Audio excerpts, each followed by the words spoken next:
नमस्कार मित्रांनो, आठवतोय का पांडू तात्यांची झोप? ज्यांनी तो काळ अनुभवला आहे त्यांना हा धडा नक्की आठवेल. आज आपण परत एकदा इयत्ता 4थीत जाणार आहोत आणि भेटणार आहोत त्या अफलातून निरागस भन्नाट झोपाळू पांडू तात्यांना. हे बघा, हे आहेत आपले पांडू तात्या. हे चित्र पाहिल्यावरच अनेकांना शाळेचे दिवस आठवले असतील, नाही का? यांची झोप म्हणजे एक अजबच रसायन होतं. चला तर मग त्यांच्या या झोपेच्या दुनियेत पुन्हा एकदा फेरफटका मारून येऊया.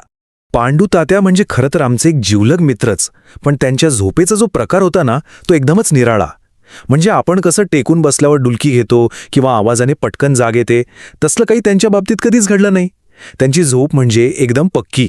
त्यांचं आयुष्याचं गणितच अगदी सोपं होतं. जेवण आणि झोप, बस. ताटावरून उठल्या उठल्या डोळ्यावर झापड यायची आणि जेवायच्या वेळेला बरोबर जाग यायची.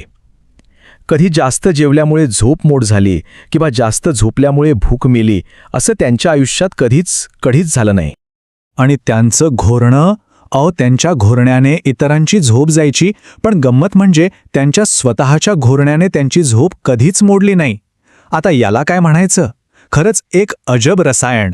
आणि त्यांचं घोरणं म्हणजे काही साधंसुधं नव्हतं. तो चक्क एक मोठा वाद्यवृंदच होता. असं वाटायचं जणू काही निसर्गातले सगळे आवाज त्यांच्या घोरण्याच्या तालावर जुगलबंदी करत आहेत.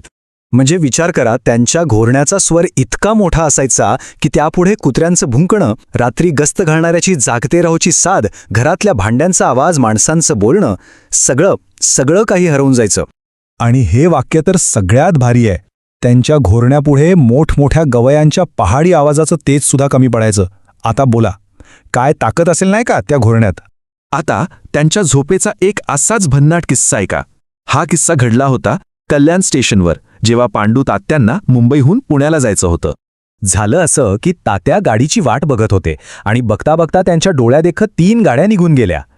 दरवेळी गाडी सुटताना शिट्टी वाजली की तात्यांना जाग यायची, पण तोपर्यंत गाडी प्लॅटफॉर्म सोडून पुढे गेलेली असायची. आता पुढची गाडी यायला बराच वेळ होता. मग काय, तात्यांनी ठरवलं एक डुलकी काढूया. त्यांनी एका हमालाला सांगितलं की बाबा रे, गाडी आली की मला उठव. हमालानं आपलं काम अगदी वेळेवर केलं. अहो तात्या उठा, गाडी आली. हा आवाज कानावर पडताच तात्या खडबडून उठले, पण झोपेच्या धुंदीत त्यांना दिशाच कळेना. ते गाडीच्या दिशेनं धावण्याऐवजी चक्क विरुद्ध दिशेला धावत सुटले आणि अशा प्रकारे त्यांची 4थी गाडीसुद्धा चुकली. आणि म्हणूनच लेखक शेवटी म्हणतात, पांडू तात्या बसून, उभ्याने, आडवी होऊन झोप घेतात, पण त्यांना पळत पळत झोप घेताना मात्र अजून कोणी पाहिलेलं नाहीये. काय भन्नाट शेवट आहे नाही का या गोष्टीचा? तर असे होते आपले लाडके झोपाळू पांडू तात्या. त्यांची ही गोष्ट ऐकताना नकळतपणे आपण आपल्या बालपणीच्या आठवणींमध्ये रमून जातो नाही का? मित्रांनो, अशी पांडू तात्यांची गोष्ट ऐकली की आपलं बालपण डोळ्यांसमोर उभं राहतं. आपल्या वर्गातही एखादा झोपाळू मुलगा असायचाच आणि गुरुजी त्याला हसत हसत पांडू तात्या म्हणायचे. तो काळ, ती पुस्तकं, ते धडे खरंच किती सुंदर होते.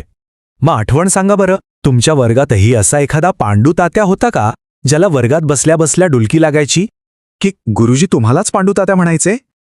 काही हरकत नाही. तुमची ती मजेशीर आठवण कमेंटमध्ये नक्की लिहा. आम्हाला तुमच्या शाळेतल्या गमती वाचायला खूप आवडतील. आणि आमच्या व्हॉट्सअप चॅनलमध्ये नक्की जॉईन व्हा.